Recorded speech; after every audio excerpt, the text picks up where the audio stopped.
everybody. Nice seeing you again. Can you beat my score? You've got to think strategically in some of these spots because we've got guys who can go on multiple spots on the grid.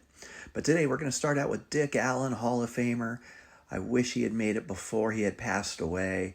Too many guys are getting elected posthumously. Next, St. Louis and the Cubs. I like to use Jason Hayward in this spot. Now, this is a spot where you can beat my score because he's going to give us about 12 points there. St. Louis 200 Ks, you think of Gibson, Carlton. I'm going to go with Carlos Martinez. He had 3 great years in his early 20s, and then that was about it for Carlos. But boy, he could really throw the ball. Detroit and LA, this is a guy who can go in 2 spots, and he's a borderline Hall of Famer, is Luis Gonzalez. When you compare his career, the guys who come up on the comparison, Tony Perez, Dewey Evans, Dave Parker, Harold Baines, some of them Hall of Famers, some of them not. I think it's the steroids may have been the reason he stayed out. Gonzalez could also go in this middle spot.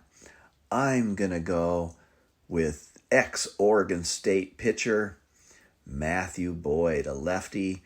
He could also go in multiple spots on today's grid and had a really good year for the Cubs this year. Detroit, 200 strikeouts in 1 year. There's guys like Morris, Verlander, Scherzer, but I'm going with Mickey Lolich. He retired as maybe the most strikeouts of any lefty. In the 20-win season category for the Dodgers, I'm thinking of 2 guys who got traded for each other, Bill Singer and Andy Messersmith.